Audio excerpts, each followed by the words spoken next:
Good afternoon. Welcome to Entrepreneurial Live Interviews with Connie Fuksa.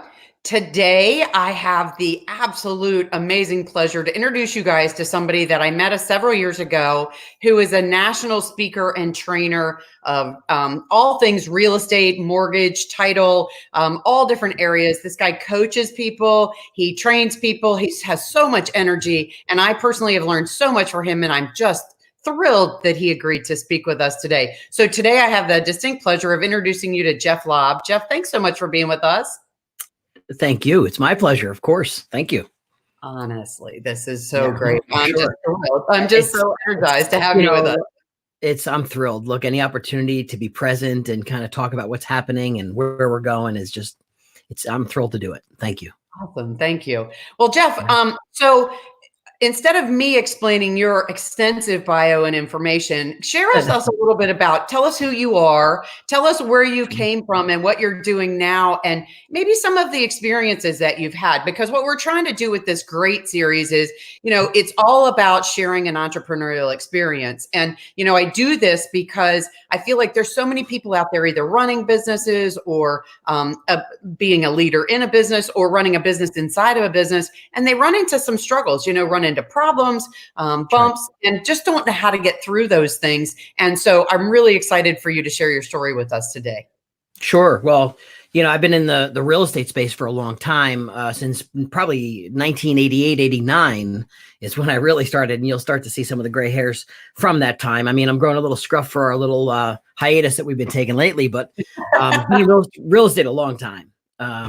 And from many different roles, from being an agent, from running my team. Even before teams were formalized, we just by default needed a team because of production. I've owned franchises and brokerages.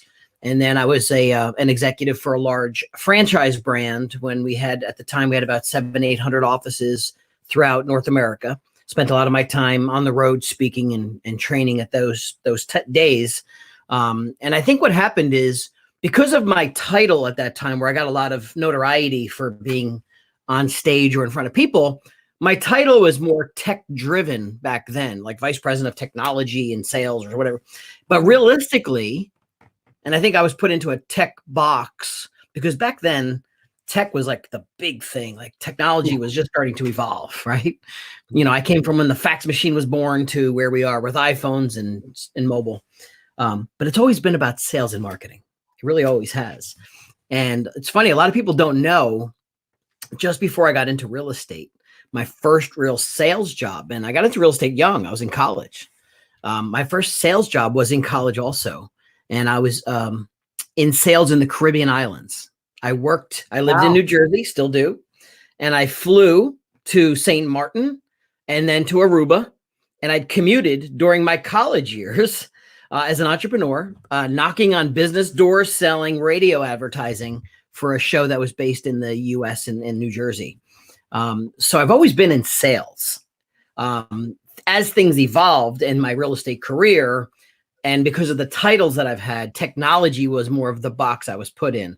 But today, our sales and coaching and everything is all built around how do you improve your sales and marketing skills to do more sales, more production, and more volume. And that's all we're focused on, is helping people move forward in their business. Wow. What a story. That's really interesting. I mean, to start your real estate career while you're in college, that's really cool. And that in itself is such a task. I mean, trying to go through college and have a career, not waiting tables, but actually a career, that in itself is quite a challenge. But then to take on the travel of back and forth to the Caribbean, I wasn't sure when you said that, whether to be, wow, a little jealous of going to the Caribbean while you were in college, or to say, gosh, what a challenge that is to have to be traveling, working, doing the sales. That's a lot. We did. I put my college schedule into a day and a half, on a Monday and a Tuesday. And on Wednesday, I flew to St. Martin and I was back on Sunday. Yeah. And back then it was, if I recall, it was Continental Airlines. We had and and we did, that's what I did for probably two of my college years. Wow. Wow. So then when you got out of college, you obviously continued your real estate career, went Right. through all these different morphs about your real estate career. Talk to us a little bit about how those morphs happen, because I think one of the interesting things about entrepreneurs is that, you run into a situation and you say, all right, am I going to take on this challenge? I'm going to make a change. Should I stay in the same position? So talk to us a lot about some of those steps and what they kind of look like. Sure. And being young in the business too, I was an aggressive, young kind of sales guy. At the time it was Century 21. We were wearing the gold jackets, and I just learned to knock on doors for a living. I mean, there was just I learned really quick what to do and what not to do. And I really had some good mentorship at the time. My broker was fantastic, and they taught me the investment side of things, how to buy and sell. At the same time, I had no bad habits. And I learned that there were people that would just sit in the office and wait for business. And then there was me out there going to find and hunt new business. And I started to get hold of things of saying, okay, well, why are these people sitting and waiting for a phone to ring? What if it didn't ring? Right. They just would have no business. So I learned prospecting really early. I remember my very first farm area in Beechwood, New Jersey. And I remember just kind of doing my thing, knocking on doors and talking to people. And that's all we had, because the fax machine literally was maybe just born at that time. Yeah. So we just had to go find people. And I don't think it's a heck of a lot different today, because our job today is still finding people in just different methods. That's all our business is people. We just get stuck in, I'm in the real estate business. I'm in this, and you're really in the people business. Right. The product is real estate. The product is title, but people is what you're after, and to build like and trust. So I'm glad I learned that early on. And I learned that I had to be proactive, not reactive, because those who sat and waited for business had their lives dictated by whatever happened by a phone ringing or not. Mine, gotcha. I went and found it.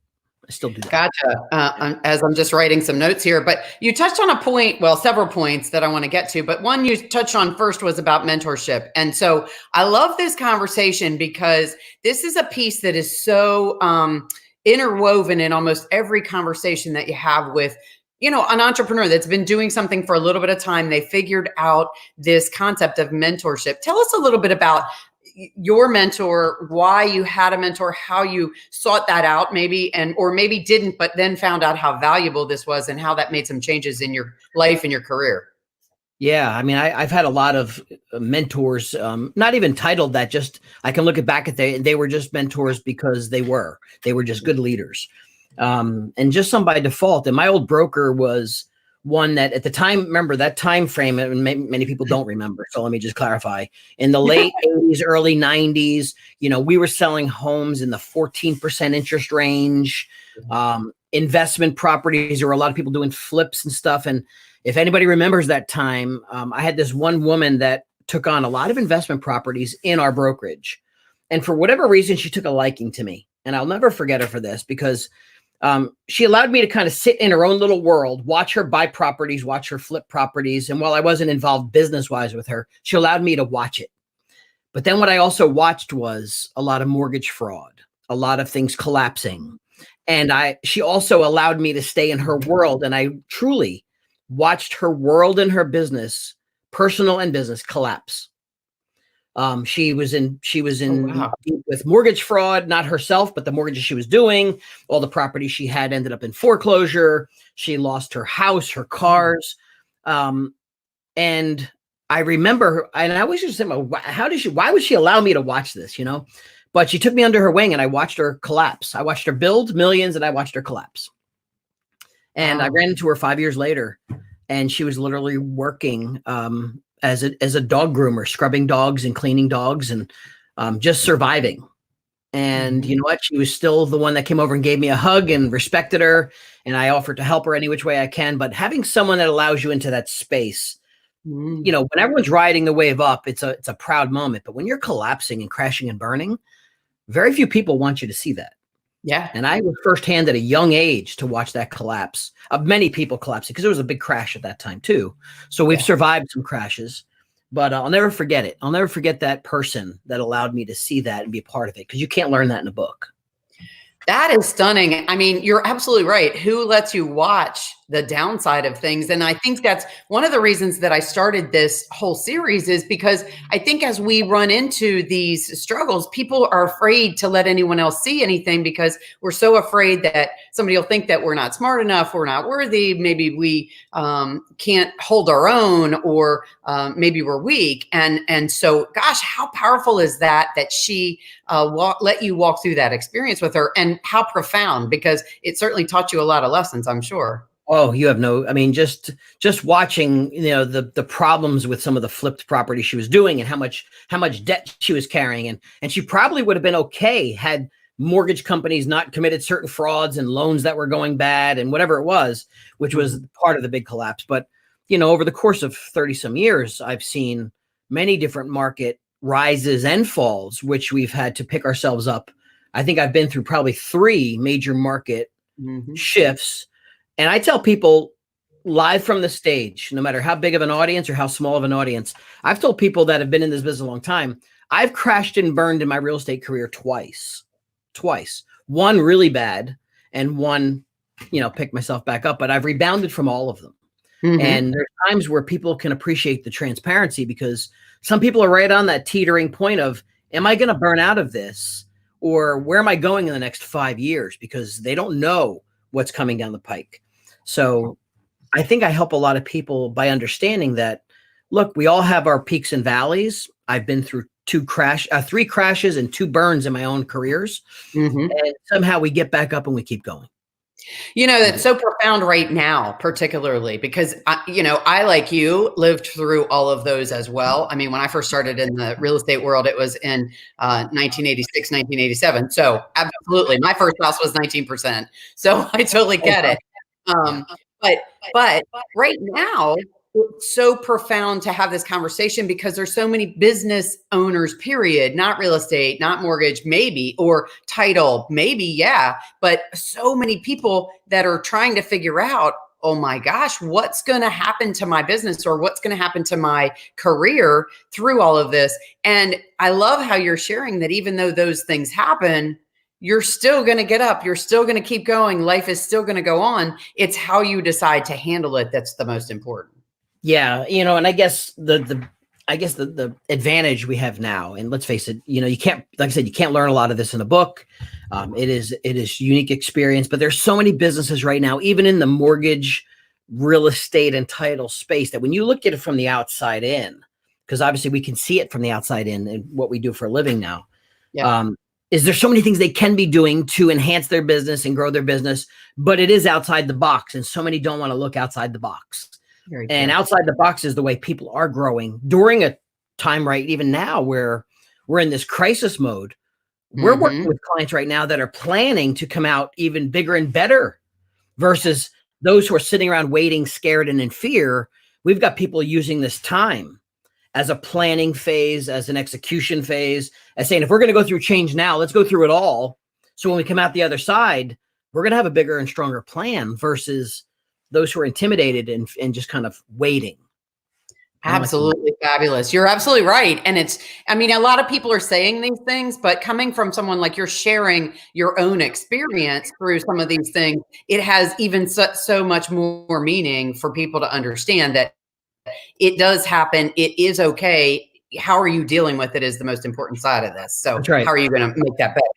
So let's go back to talking about a couple of things that you shared. I love everybody knows the know, like, and trust kind of concept about people wanting to work with certain businesses. But so, you share a lot of different things in your business about how do people develop that? How do you develop that know, like, and trust with somebody you've never even met before? How does somebody share their business? I'm not a salesperson, I'm not really good at running out and knocking on the door, but I've got to build a relationship. And how do I do that in 2020? How do I build a relationship with people so they understand me and they do want to work with me?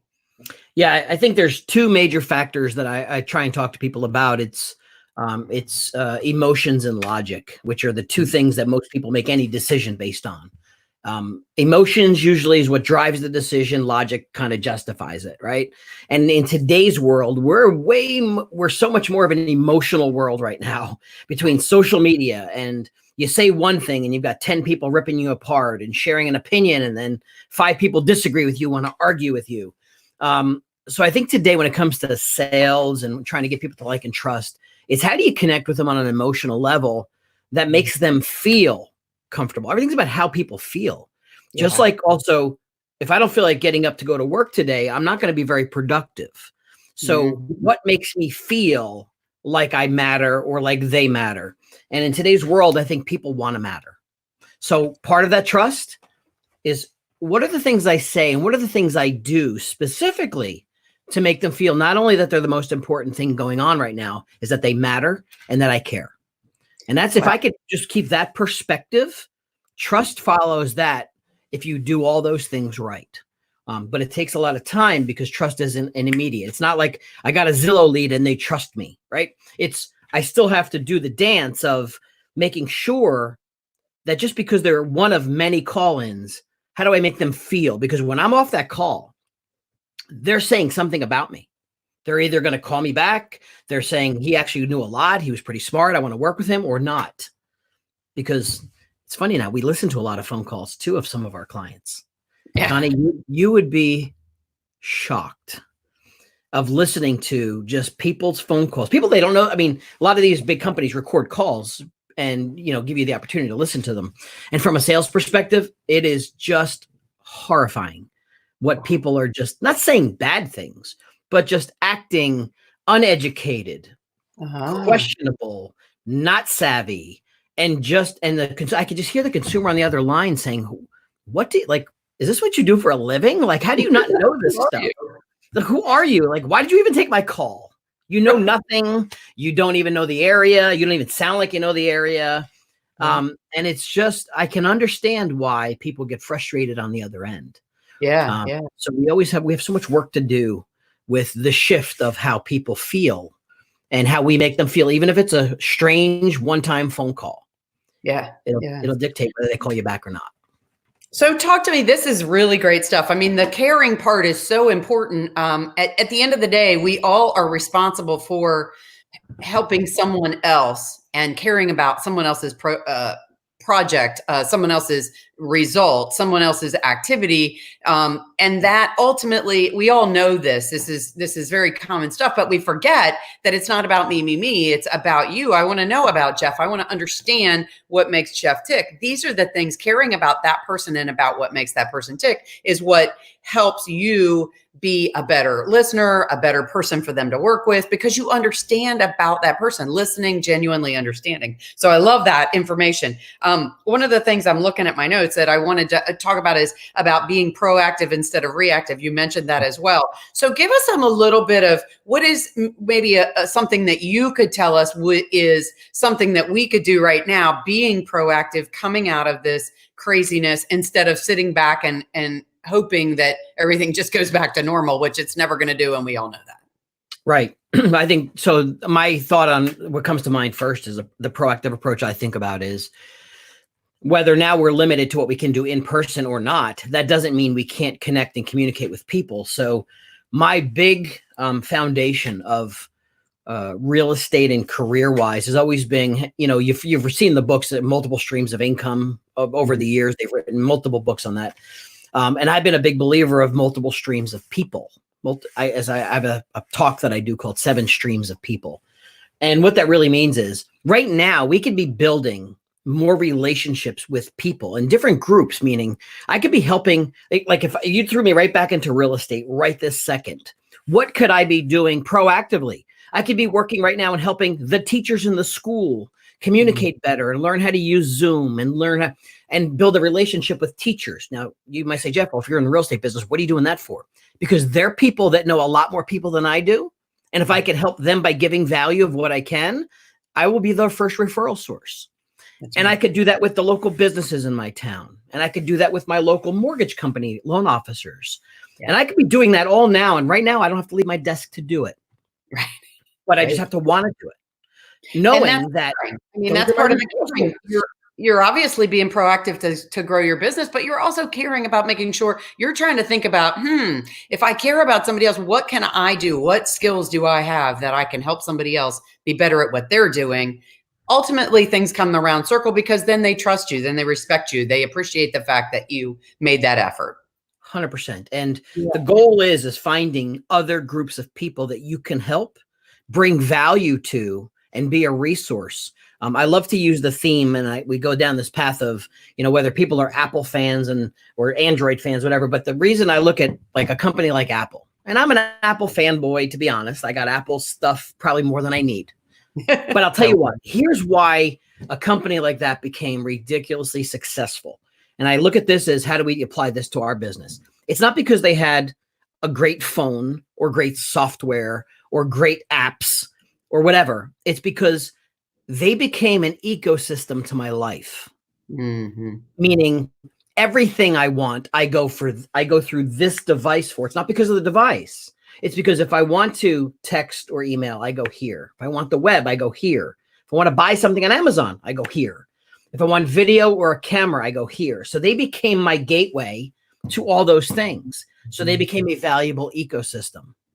If we can get us our business, like that's where I think title companies get stuck. Title agencies get stuck. And it's not to be disrespectful to title, but no one really cares. Like real estate agents don't care about title other than, does it get done? And do you do it properly? Yeah. But what other value can you bring them other than title and or, great service or whatever? Yeah. Not that people really don't care to be mean, but at the end of the day, it's what else can they do to be an ecosystem? And those are things we want to help people is bring those other values because it's not just about title. It's not just about the loan. It's what else can you do to help them build their business that brings value. So creating that ecosystem is kind of what we work on. Well, I like the concept too, because in any kind of business, if you make yourself the hub where people need to go to get more information, whatever that information happens to be, it's like I'm sort of seeing there's a service out there that if you go through that service, you like get these rebates. And you have to go, like, it'll take you to Amazon, but you have to go through there to get to Amazon and you get these rebates, you get rewards, but they're making themselves the hub of all things shopping, and you as a consumer get some money back, but that's how they got their recognition. So I hear what you're saying. This ecosystem is really a cool concept. No matter what the industry is, because you're making yourself the hub for all the information. That's right. And that's the goal. And it's not always going to be as large as, let's say, an Apple might be. But imagine if, and here's where I think you see the failures is I'll look on Facebook groups all the time and I'll see a person, make a post like, hey, I'm looking for a good fence person. Anybody know a good fence guy? Or I'm looking for a good plumber. I need a good landscaper. Well, if I was good as a real estate agent, because if I called my clients right now and I said to them, hey, I'm just checking in on you, is there anything I could do to help? They're thinking, you're my real estate agent. I'm not selling my house. I'm good. But they don't know what else I can help them with. Right. Like why don't they call me? Because I do know some great landscapers. Right. Why are you going to a generic Facebook group is because you didn't see enough value in me yet to call me and ask for a referral. Yeah. But I got called twice a year on, hey, Jeff, do you know a good, this or that? Yeah. Then I become the resource. But if people don't know, then I'm a secret agent that just bundled myself only into a real estate group. I'm just a real estate person. And until I need real estate stuff, I won't call you. I haven't created that ecosystem. So I've got to remember you when they need the real estate stuff either, which is the danger. If somebody does real estate, let's say 5 years at the soonest, probably, unless there's some kind of emergency or change, but drastic change. But every 5 years, 7 years, 10 years, do they even remember you? How do you stay in front of them other than making that phone call? And maybe that's not even enough. So that's really interesting. I love that concept. So let's talk about something totally different. Let's talk about something, Jeff.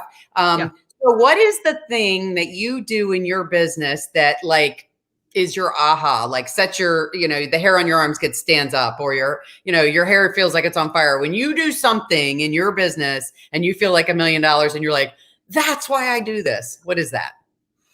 It's when actually clients get results from doing some of the things we recommend. When they come back and say, I can't believe I tried 10 different times, but it finally worked. And when they can come back and say they got the result because they were either pushed to do it, held accountable to do it, it's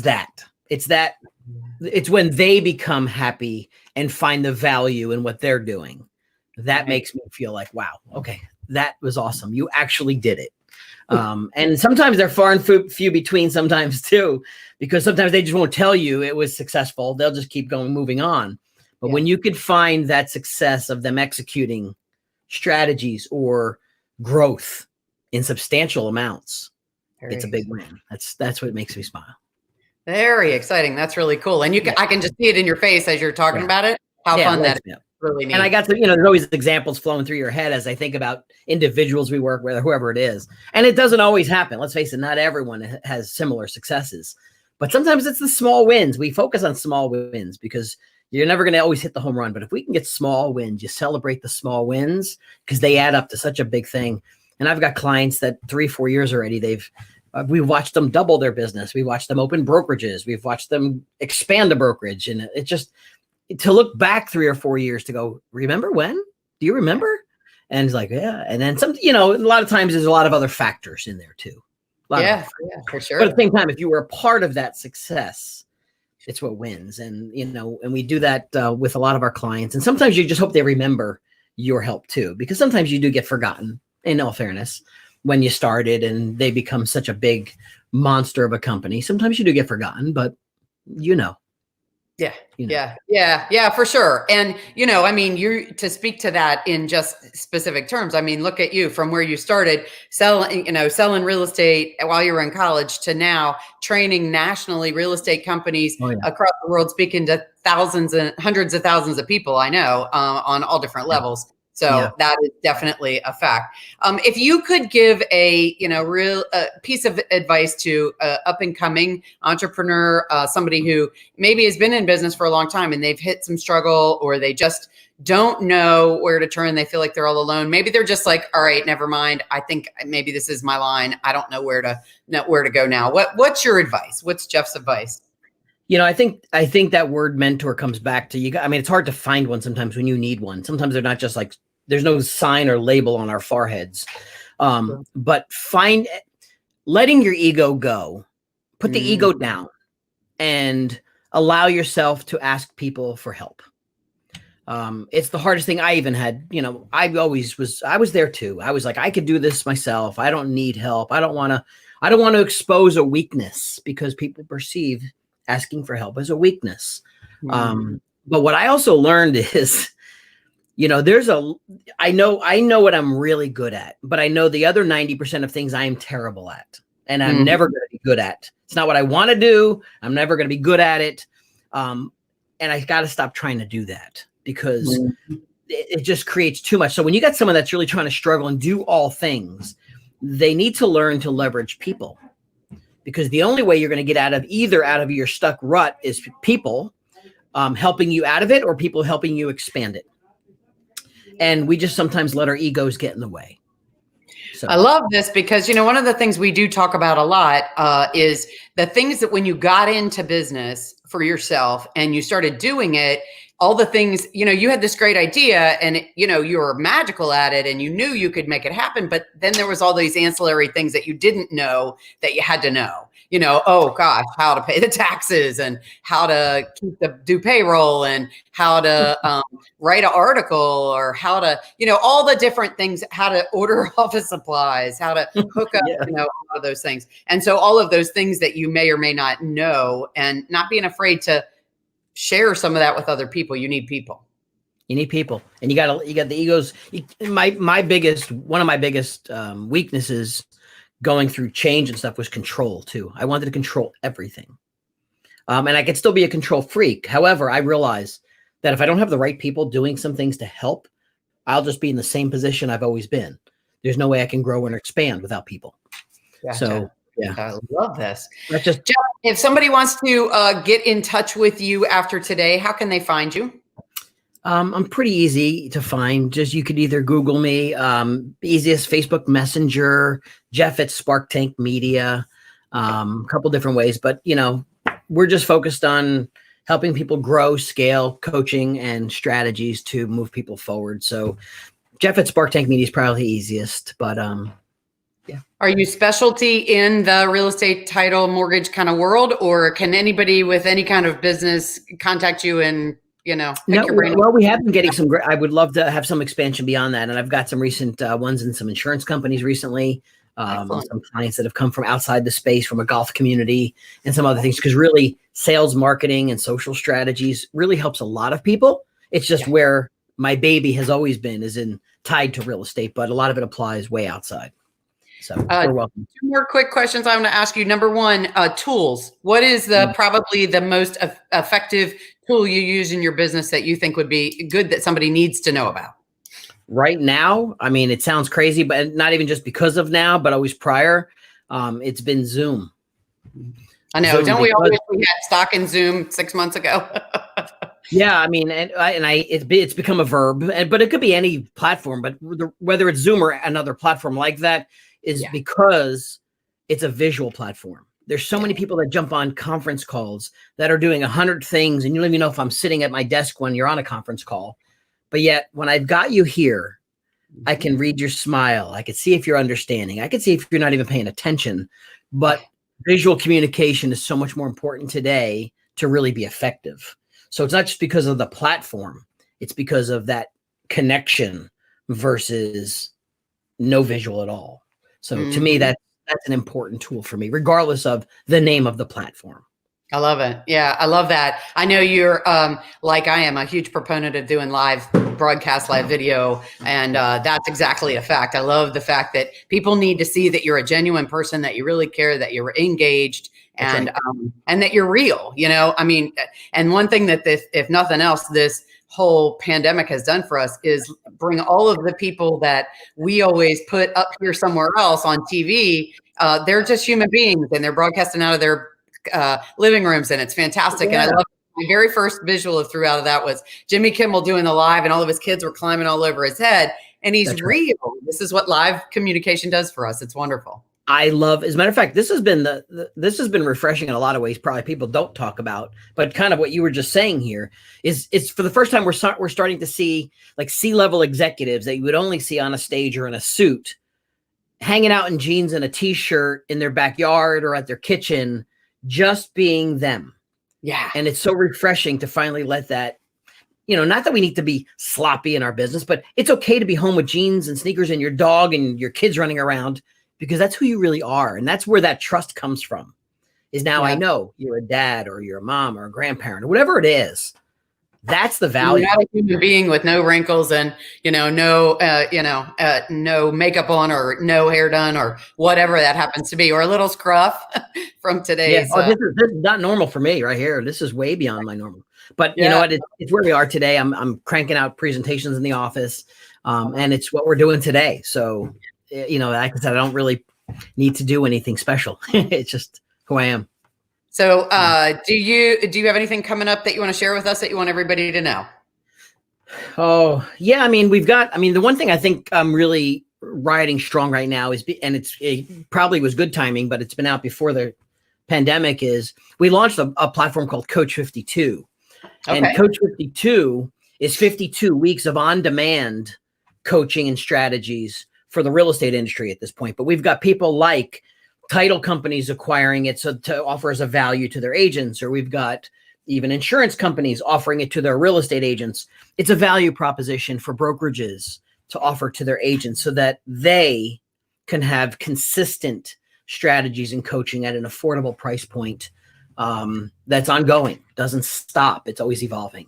So I was really thrilled we've launched that. Timing now couldn't be better. And we've put almost 1,000 people into the system in the past few months. And we're adding value to that every week. Every week. It's either live or on demand. And it's a big, big value to a lot of people. I just wish we can get even more exposure to it. So that's our focus. Good. Well, hopefully we can share that a little bit. The beautiful thing I like that you're talking about that too is it builds on that ecosystem. So all these businesses that are ancillary to real estate, why aren't you thinking about this? Looking at this kind of program to offer to your realtors to help them expand. This is very powerful. So we'll definitely be sharing that information. Is there a link to that on your website? Is that how we should send that? Yeah, no, or just go to coach52.com, coach52.com, meant for 52 weeks out of the year, something weekly. And if you're a brokerage, obviously helping agents recruit, train, and retain, it solves a lot of those problems. And not that they can't do a good job themselves. I'm sure they can. But like anything else, is you bring in your specialty to help agents do things that you're not good at.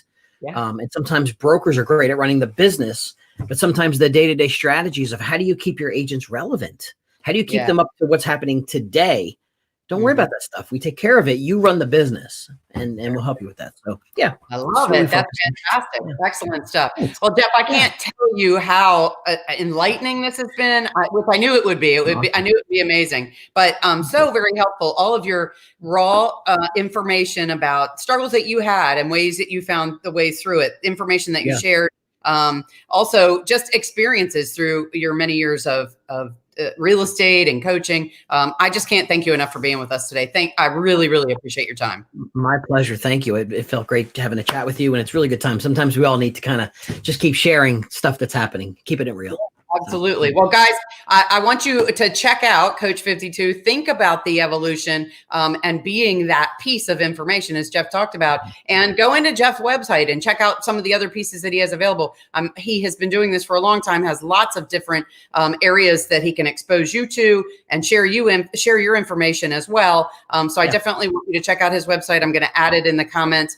Again, we have lots of live broadcasts coming up, and I want you guys to be paying attention to these because there's so much value in this. But also go back and check out if you want to see some other broadcasts we've done, or you want to see going forward where Jeff's information, or you missed some of it. Go check out my YouTube channel, subscribe there, Connie Fuksa. You can make sure you don't miss any of them. And you can check out on our website a lot of different tools that are there as well, ConnieFuksa.com. Again, Jeff, thanks so much for being with us today. I hope you enjoy the rest of your week. Thank you. My pleasure. Thank you. All right, guys. I hope everybody has a fantastic day, and I'll talk to you again soon. I'm Connie Fuksa. Thanks for tuning in to Entrepreneurial Live.